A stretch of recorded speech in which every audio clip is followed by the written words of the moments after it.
Olá, seja bem-vindo ao canal Rancho da Matemática mais uma vez.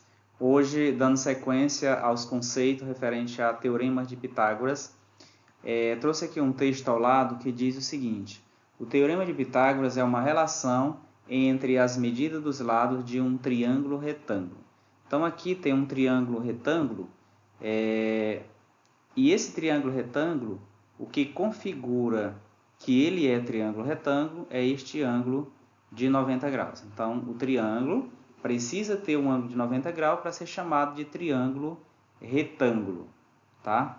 Então, os lados que ficam próximo, ou seja, são adjacentes a esse ângulo de 90 graus, a gente chama de cateto. Então, nós temos aqui o cateto B e o cateto C. O lado que fica oposto a esse ângulo, que está sendo chamado aqui de A, é a hipotenusa. Tá? Então, através desse triângulo, como está montado aqui, nós vamos responder alguns exercícios referentes ao assunto teorema de Pitágoras. Dando sequência aqui no texto, na lateral, a parte que está destacada em verde, diz o seguinte: o quadrado da medida da hipotenusa é igual à soma dos quadrados das medidas dos catetos. Ou seja, o quadrado, aqui não está destacado em vermelho, o quadrado da hipotenusa é igual à soma dos quadrados dos catetos. Tá? Então, a soma dos dois.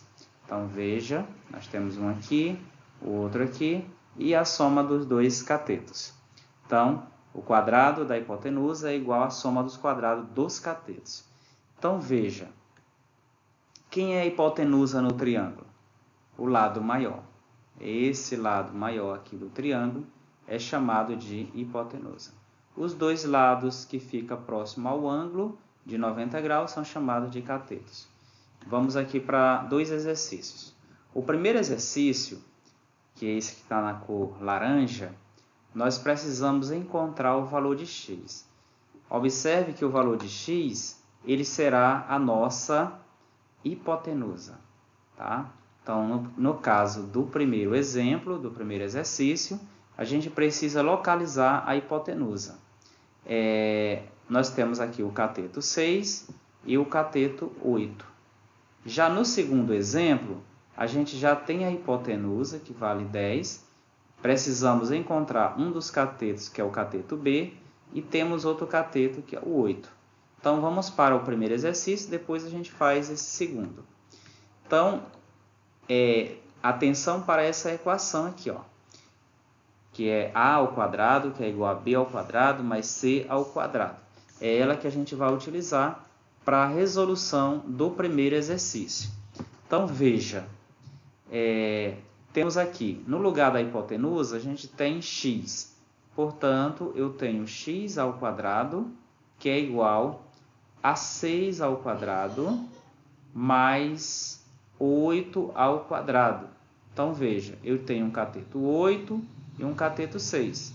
E a hipotenusa está sendo chamada de x. Então, isso aqui a gente é só resolver que vai encontrar o valor dessa variável lá, dessa incógnita que está representando a hipotenusa. Respondendo fica, conservamos o x ao quadrado, que é igual. O 6 ao quadrado é a mesma coisa que 6 vezes 6. 6 vezes 6 dá 36. Mais 8 ao quadrado é 8 vezes 8, que dá 64.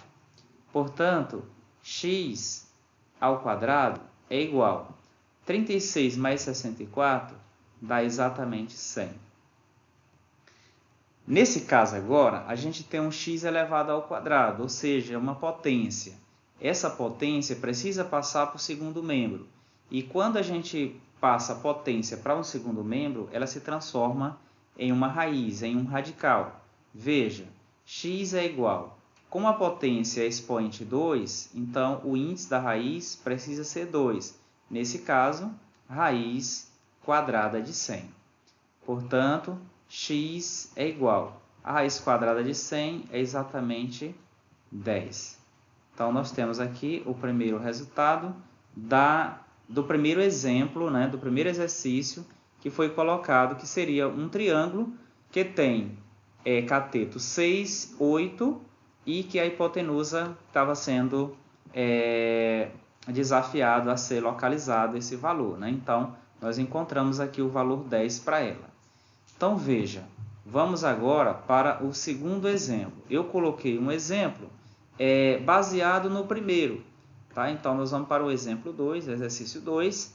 Nesse exercício 2, nós precisamos encontrar um dos catetos, que é o cateto B. E se você olhar um desenho e o outro pelas medidas, não pelo formato, mas pelas medidas, é para a gente encontrar o valor 6. Porque se a hipotenusa vale 10 e um dos catetos vale 8, o outro é para ser 6. Observe o desenho ao lado. 6, 8 e encontramos hipotenusa 10. Então, aqui a gente tem que encontrar 6 também para esse cateto B. Então, vamos resolver.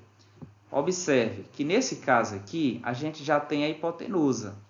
E o primeiro que a gente deve escrever dessa equação, que está aqui a ao quadrado, b ao quadrado, c ao quadrado, esse a representa a hipotenusa. Portanto, começamos pelo 10.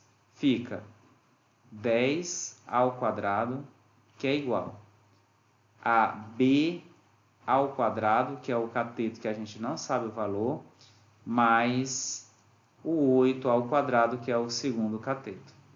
Então, respondendo, fica 10 ao quadrado é a mesma coisa que 10 vezes 10, que vai ser igual a 100. E aí escrevemos ainda b ao quadrado mais 8 ao quadrado, como a gente já fez anteriormente, dá 64. Então, veja, eu posso escrever aqui o 100. O 64, que está lá no segundo membro, eu posso trazer para o primeiro como 64 negativo, que é igual a b ao quadrado. Portanto, nós temos que 100 menos 64 dá exatamente 36, que é igual a b ao quadrado. Se 36 é igual a b ao quadrado, então b ao quadrado, vou só mudar de membro aqui, b ao quadrado é a mesma coisa que 36. Eu só fiz inverter os membros. Então, nesse caso agora, b é igual. Se o b está ao quadrado, ele vai passar no formato de raiz do outro lado. Então, eu tenho a raiz quadrada de 36. Portanto, b é igual a 6. A raiz quadrada de 36 é exatamente 6. Então, nós encontramos aqui o valor 6 e bate certinho com o exemplo primeiro, né, com o exercício inicial, que nós tínhamos 6 e 8 nos catetos e a hipotenusa foi encontrado 10. Já no segundo exemplo, como a gente já tem a hipotenusa e um cateto que é 8, o outro precisa ser exatamente 6. Então, para esse início, são esses dois exemplos e vamos para outros exemplos com aplicação. Então, bons estudos e até a próxima.